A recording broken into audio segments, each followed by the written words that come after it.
خب همونجوری که گفتم الان قسمت بلاگ مثلث رو خود مثلث پیاده شده، ولی بلاگش هدلسه. یعنی چی؟ یعنی مجزا یه جایی هست شده و بلاگش رو توی اپلیکیشن وب اپلیکیشن مثلث آوردیم لود کردیم. حالا اینا به کنار، شما هم میتونید هدلس اضافه بکنید، هم عادی میتونید اضافه بکنید با پلاگینتون. اما یه نکته مهمی که الان میخواستم به شما بگم اینه: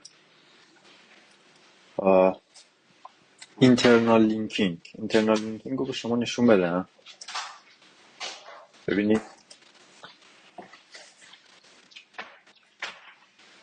به مقالات گذشته‌ای که شما نوشتید رجوع میکنه و این باعث میشه که رتبه بهتری بگیرید.